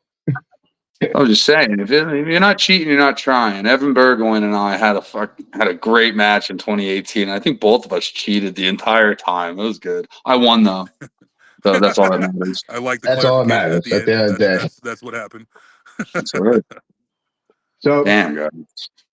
after Colorado State's, the weekend after, there's actually two other big events I just want to shout out while we have everyone on screen still. Yeah, New York State Championships, which I Yep. think Joe is pretty familiar with. Yeah, It's yeah. in the middle of the New York State Fair food court with hundreds, even dare I say thousands of people walking, meandering through, seeing this tournament happen. It's a lot of fun. It's family friendly. Bring the family. Check it out. But the day prior to this, Joe actually has a super match against one and only Shiyu Lin, who's a super heavyweight that has some pretty solid accolades. And he's no newbie either. I think he's been around the sport for about 8 or 9 years. So he trained with Jason Vale. Speaking of in the strap, Jason. Yeah, God rest him. I don't know if you guys are familiar with who Jason Vale is. Jason's a legend in the sport. He's a true strap master. Guy would rub bacon on his hand to get a slip. Yeah. I've seen it. If you're not cheating, you're not trying. Isn't that what you just said? I love that guy. He smell like onions. He's the worst. Drove to his house every Tuesday and Thursday. Go on, I'm sorry. That's okay. Well, what can you say about the New York State Championships? You've been there a few times. New York State Championships it's a great tournament. Like you said, it's in the eatery. It's like the cafeteria area, lots of foot traffic, a lot of people asking what we're doing. We're elevated in like this upper bar area. It's a great location. It's a solid tournament. I mean, Michael Gould from Canada, like guys from Canada will come down. Michael Gould used to show up. Burgoyne, I think, was there one year. I could be lying on that one. Chafee used to go. He might come in. I'm not sure who's going, but it's a premier tournament in the Northeast. It's a great fill right before the fall and winter tournaments come around. And James Reed and Arm Fighter definitely have some of the best tournaments in the Northeast consistently. Not just because I announce and I think I'm pretty cash money at it, but it's a smooth run event. And then also before the New York State Fair tournament on Sunday is, like you said, I think 15 super matches. I could be lying on that, but it's a good amount of super matches. That's going to be streamed. I'll be doing commentary with Jeff Luke, and then I also have a super match against, like you said, Shiyu Lin. And I didn't know he was a super heavyweight, so that's pretty sick. Who's streaming? Who's the stream channel? It's going to be on Steve Fernandez's Facebook page. Okay. Thank you. No problem. I saw Shiyu pull at Mac. That's a bad dude. Yeah. What's that? Yeah, he's very, very technically sound. Oh, okay. He's very, very technically sound. He was a powerlifter, right? Yeah. It's literally his Facebook page after he found out he friend requested me, and it's like him pulling like 785 off the ground. I'm like, sick. That's really cool. Great. It's like I only have decorative muscle. I'm gonna win on just charisma, I guess. I guess. Thank you. That was sweet of you, sir. Yeah, but no, I'm a competitor at the end of the day. If I get fired up, I get the right diet. I know how to arm wrestle. It's just a matter of, getting my head right in a lighter weight class. I was a 290, 300 pounder, pulling big boys my whole life, having more endurance. And then I dropped 70 pounds in like 10 months. And wow, I don't know why. It's what was it? I stopped drinking like maybe just over 2.5 years ago. So like my metabolism adjusted like crazy with like an 18-month delay, and I just shot down in weight. I was eating as much as I could. What are you weighing now? I'm between 235 and 245 any given day. See, I want to cut to 115. So there's talking about a match with someone who may have beaten Devin recently, left-handed at a tournament. So if that doesn't happen, I'm cutting to 115. What's that in American? 253. Sick. There you go. So and you're at 290? Yeah. For those of you who need to, who want to know, if anybody wants to know how to find out about the information, just scan the QR code, take a picture of that QR code with your phone. If you're watching, you want to know how to get that tournament. And also about the super matches, all that information is located on the event page. Yeah, I'm ill prepared to promote the tournament that I'm assisting in running. My He's bad, got you covered. James.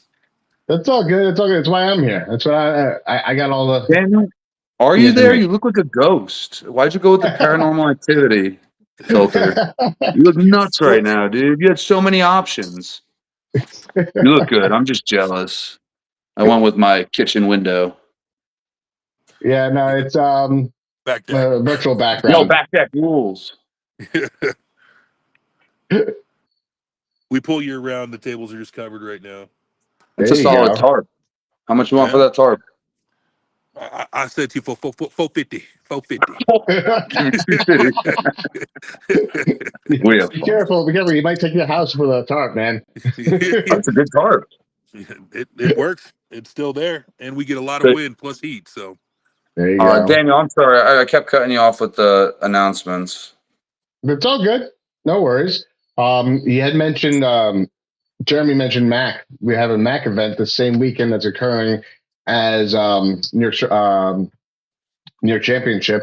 That one's going to be a pay-per-view where we're going to see Philip Larson back at it again, going up against Wayne Withers. We got Artem Ternenko versus Alan Ford, and a couple other amazing matches. John Terrian versus Kirsten Tattooist. You know, you definitely buy the pay-per-view, support arm wrestling. I love what Mac is doing. I don't know if I know. Have you guys actually pulled on the Mac table yet? Any of you? I I pull have on one. not. Yeah, I actually like it a lot. I love it. I don't. It hurts me. It's made for It hurts. made for shorter guys. It's not made for tall, skinny guys. It sucks. So I love it. I love it. Don't get me wrong. I'm just bitter because I'm not used to it yet. Ian made a hell of a table. I love the design. I just haven't figured it out yet. So don't like. I'm just a negative person in general. I do love it, but I hate everything about it. The Crippler, man, I met him for the first time. That's a badass dude. I'm looking forward to He's great. working with him Amazing in human. November. He's a good He dude. he's a great dude. Yeah. He puts on a hell of an event, and he takes care of every athlete that he invites. Like he met me at the Absolutely. door. So yeah, he's I like what great he's dude. trying to do too. I wish people would be a little bit more open to, not every table has to be the same, and he's not trying to reinvent the sport, change the wheel. I think he's got the right approach, the right attitude, and he's all about the spectator and the fan, or the athlete. So, yeah, super cool dude. Really awesome to meet him and hang out with him over the weekend.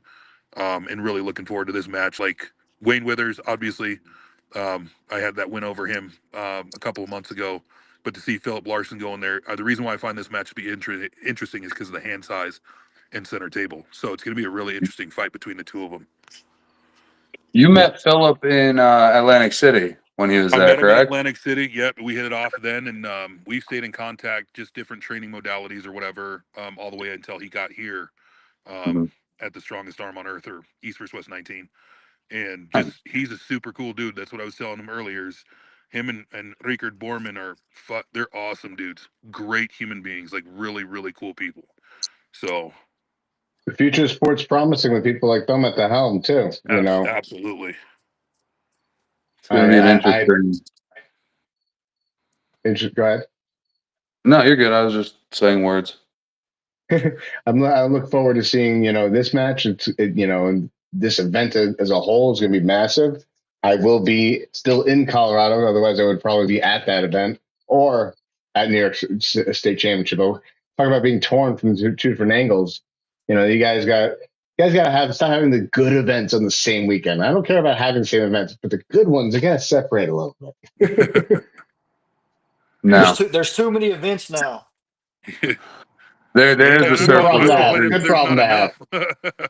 There is a absolute heavy flow of events, and I think something that'll sort itself out is like the same as like a lower level promoter might have, more amateurs at their tournaments. If that natural order of progression can fall into itself, then I don't understand why every promotion that's having these tournaments can't flourish eventually. It takes time. Not all of them are going to make it. But the only thing I stand by is if you're not competing at a tournament, but it's within an hour of you, as an arm wrestler, as a pro, or as whatever, you should show face.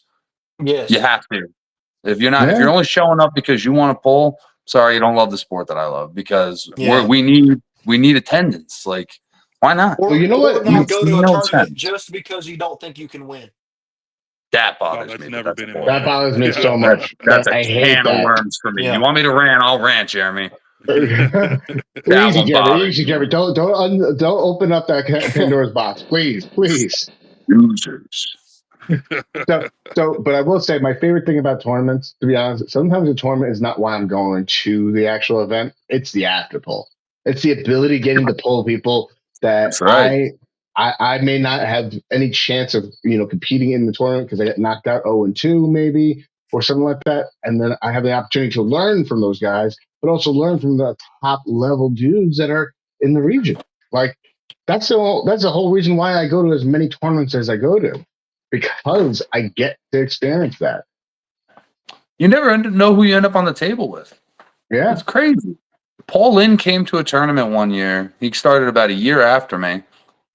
And he just started asking questions. And, I was new. I was like within a year in the sport. So, like, I had all the answers at that point. I knew everything. I was watching tape all day. I was reading things. I watched Pulling John like 30 times. Like, I was training every day. So, like, he came up to Ron Columba's in Connecticut. We trained. And, now he's at where he's at just because, it's just two guys that needed to find something to compete in. Like, the sport is amazing. It all happened because of an after pull. Like, you got to go meet the new faces. You never know who's going to just take off. Yeah. No, you're absolutely right. Don't shoot me, Joe, but I still have yet to watch Pulling John. What's wrong with you? Collaborate and pull together. I've got some notes. I've got some notes for you, Dan. Insinuating in the name. You serious? It's all right. Yeah. Okay. Yeah. That's not as bad. Ugh, the other one was bad.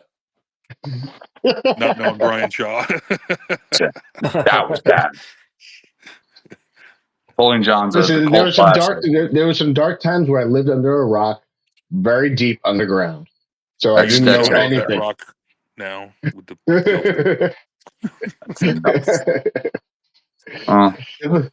Have you seen Pulling John, Jeremy? Yes, I have.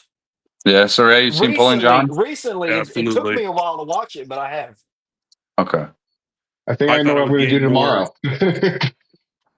No, it's just a solid introduction to the sport. I think we need an updated version, or at least like not even a series or something, but we need something. Literally, one of the first things in the documentary is there are 3 moves to arm wrestling, and it shows you the top roll, the hook, and the press in like a health class video format. It reminded me. It reminded me of like an outdated, bigger, strong. Yeah, that's right. That was when Devin had his rat tail and Travis went up against him in the North American championships in Canada, I believe. No, I'm saying I think I thought they were filming a documentary when Devin pulled Levon too. They're still making the video. Like, they haven't released the documentary yet. Yeah, I know they haven't released it, but yeah. I think that's in the works. Yeah, okay, that's perfect then. I hope they go over like the basics of arm wrestling along with, like almost like an intro to arm wrestling, because it's something silly. Everyone in their life has arm wrestled, especially, at the table with their uncles at Thanksgiving and stuff and things like that. That's how I did it. I beat it's why I came back it's funny. I haven't seen it, but I say that all the time. I say that literally to every single person. It's the only sport other than tag that every man or woman has participated in.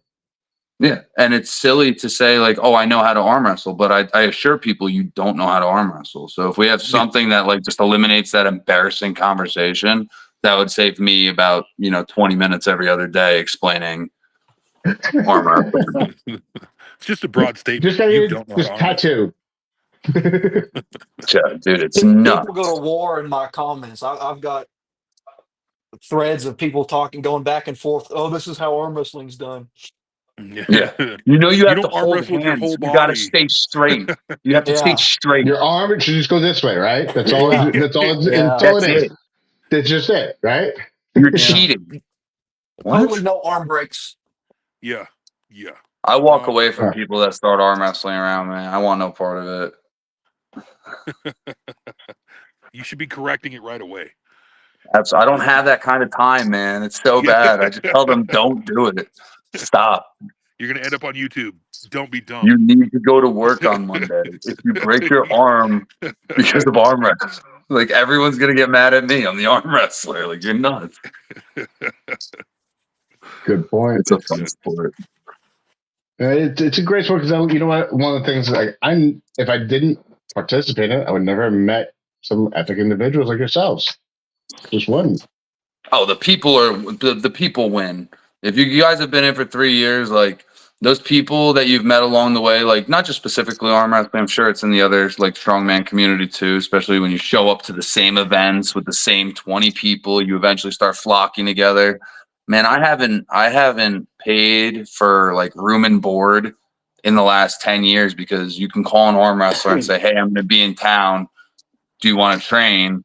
And you try to tell these people you're going to stay at a hotel. Like they're the kindest freaking people in the world because of this weird thing that you have in common with them.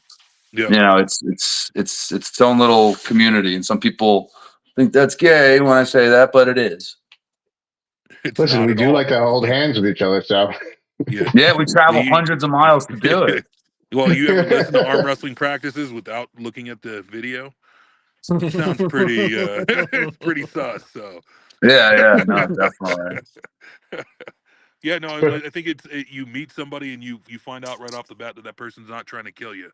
So you're meeting somebody on a completely different, like man-to-man intimate level. Like this dude's not trying to rip my arm off. He's trying to get better and trying to help me get better. We've had so many arm wrestlers stay here at the house that come from South Dakota, Nebraska, Wyoming, that drive down, that take the time to drive down 4 or 5 hours just to come practice, and they crash here. I mean, I was trying to compel Jeremy to bring his food truck down, so we can have some good food outside the venue, but he doesn't want to drag it, halfway across the United States. But I'd give him a free place to park it if he actually did, Yeah.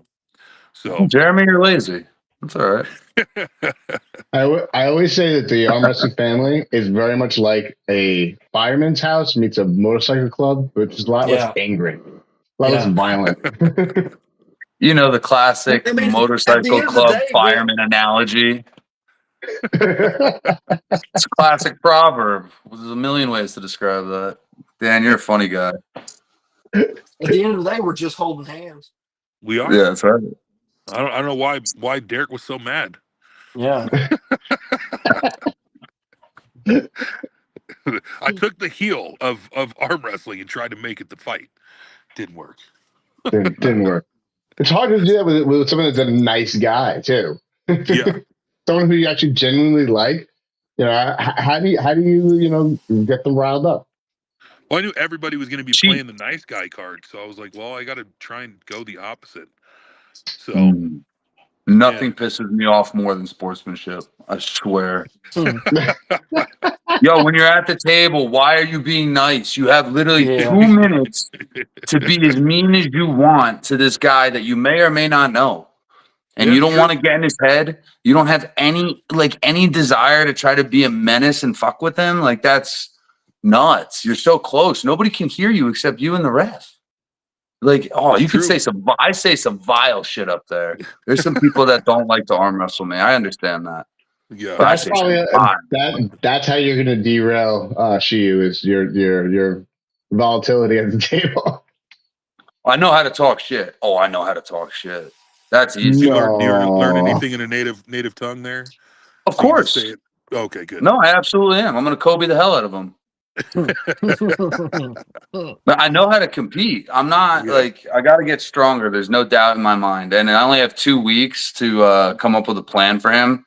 And, I don't know how prepared I am in the strength game, but I know how to arm wrestle and I know how to be tricky and I know how to, do you want to go right to a ref script? No, I want to waste your time for 29 seconds. And on the 30th second, I want to take my arm off the table. I want to bother you. I want to mess the strap up. I want to start over. I want to take a foul. I want to take a warning. I want to take another warning. Then I want to take a foul. And then I want to waste your time. And I want you to eat up all those butterflies. And to tell me that eventually you're not going to get aggravated with me, you're a liar. It's interesting. I know him. He's a very patient individual. So it's very interesting. But This that's is the going to be challenge in very, itself. yeah. I'll be tuning in to the lives just because I'm very curious about that, how that pans out. Very curious. It's best of 5. So if I don't get him on the first match, maybe the second. Maybe I can get him to slip up a little bit. Maybe I can buy myself a cheap win and get in his head and then win the back two. Maybe. I don't need to be dominant. I need to No, be effective. It's efficient it's and a great effective. little sport. That And was I'm a probably one good of the guesser. best breakdowns of a game plan, a malicious intent game plan for the sake Yeah. of winning. Like that was it was great. That needs to be clipped and made it short. Thank you. Dan, I Trey, want your forgive it. background. I love to compete, Cire. I know you do too. I know you do too, Jeremy. Dan, I've seen you compete. I know you love to compete. Not everybody Hmm. gets it. Like, what do you mean No. you don't want to come out on the boat on Labor Day weekend? No, I have to go wear a freaking t-shirt that says Average Joe's on it and announce for a bunch of guys that have nothing else to do. We want to compete. I don't care that it's Labor Day weekend. I want to beat this stranger who's probably one of the nicest guys in the world, but I want to beat him. Like, it's You're that's representing fun to me. Average Joes versus Purple Cobras too, right? They're doing a little reference to We're doing We're doing a dodgeball. dodgeball theme. We're doing a dodgeball theme. White Goodman. Yes. You need to walk in with a wrench then. No, you don't think I'm bringing wrenches? Bro, I'm bringing wrenches. Dodge a wrench I to got, dodge a ball. Exactly. Just have you met my fitness consigliere, Michelle? all right, So so I wrenches know and sweatbands. All right, I could see your MO. I know James has a wheelchair somewhere, so tell him to be in the wheelchair. James got wheelchairs, walkers. He's got everything. That boy's old. Love you, James.